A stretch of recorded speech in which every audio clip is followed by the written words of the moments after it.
വിശ്വ ഹിന്ദു പരിഷത്തിന്റെ നേതാവ് ശ്രീ അനിൽ വിളയിലും നമുക്കൊപ്പം ചേരുന്നു.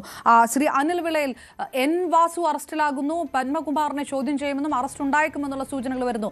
CPM പ്രതിരോധത്തിലാണ് എന്ന് ഒറ്റയടിക്ക് വിശ്വ ഹിന്ദു പരിഷത്ത് അടക്കം പറയുമ്പോൾ ശബരിമലയിലെ ഉണ്ടായ യുവതീ പ്രവേശന വിവാദം അടക്കം മുന്നിൽ നിന്ന് ഒരാൾ കൂടിയാണ് എൻ വാസു.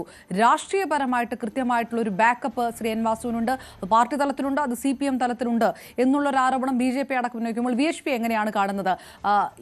ഈ അന്വേഷണം എവിടേക്ക് ചെല്ലണം, ഏത് രാഷ്ട്രീയ നേതൃത്വത്തിലേക്ക് ചെല്ലണം എന്ന് കൃത്യമായിട്ട് പറയുന്നു നിങ്ങൾ? ഈ ശബരിമലയിലെ ആചാര ലംഘനത്തിന്, ശബരിമലയിലെ മോഷണത്തിന് ഒക്കെ തന്നെ ചുക്കാൻ പിടിച്ച ഒരു മുക്കാൽ കള്ളൻ മാത്രമാണ് വാസു.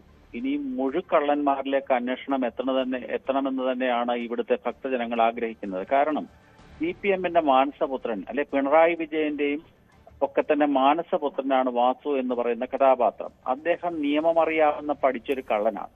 അദ്ദേഹം പ്രാക്ടീസ് ചെയ്യുന്ന ഒരു ലോയറാണ്. ഈ കഴിഞ്ഞ 2 മാസക്കാലമായിട്ട് അദ്ദേഹം ഈ കേസുമായി ബന്ധപ്പെട്ട സർവ്വ തെളിവുകളും നശിപ്പിക്കാനുള്ള സാധ്യത വളരെ കൂടുതലായിരുന്നു. ഇത്രയും കാലതാമസം അദ്ദേഹത്തിന് കൊടുത്തത് തന്നെ പിണറായി സർക്കാരിന്റെ ഒരു നയത്തിന്റെ ഭാഗമാണ്. കാരണം ഇത് യഥാർത്ഥ കള്ളന്മാരിലേക്ക് ഇതിന്റെ അന്വേഷണം ചെല്ലുന്നതിന് മുമ്പ് തെളിവുകൾ കൃത്യമായ രീതിയിൽ നശിപ്പിക്കപ്പെടുക എന്നുള്ള CPMന്റെ അജണ്ടയാണ് ഇത്രയും നാളത്തെ കാലതാമസത്തിന്റെ കാരണം. സ്പെഷ്യൽ ഇൻവെസ്റ്റിഗേഷൻ ടീം ഹൈക്കോടതിയെ പേടിച്ചെന്തൊക്കെയോ ചെയ്യുന്നു എന്നും പൊതുസമൂഹത്തിന്റെ മുമ്പാകെ കാണിക്കാനുള്ള ശ്രമമാണ് നടക്കുന്നത്. ഇതിന്റെ ഒരു അന്താരാഷ്ട്ര തലത്തിലുള്ള ഒരു ഗൂഢാലോചനയും ഈ കേസുമായി ബന്ധപ്പെട്ട അന്താരാഷ്ട്ര ബന്ധവും ഒക്കെ ബഹുമാനപ്പെട്ട ഹൈക്കോടതി ചൂണ്ടിക്കാണിച്ചു കഴിഞ്ഞിരിക്കുന്നതാണ്. ഇതൊരു അന്താരാഷ്ട്ര തലത്തിൽ ഈ കേസുമായി ബന്ധപ്പെട്ട മാനങ്ങൾ ഉള്ളതിനാൽ ഇത് കേരളത്തിലെ ഒരു സ്പെഷ്യൽ ഇൻവെസ്റ്റിഗേഷൻ ടീമിന് മാത്രമായി അന്വേഷിച്ച് യഥാർത്ഥ പ്രതികളെ വെളിച്ചത്ത് കൊണ്ടുവരാൻ സാധിക്കില്ല.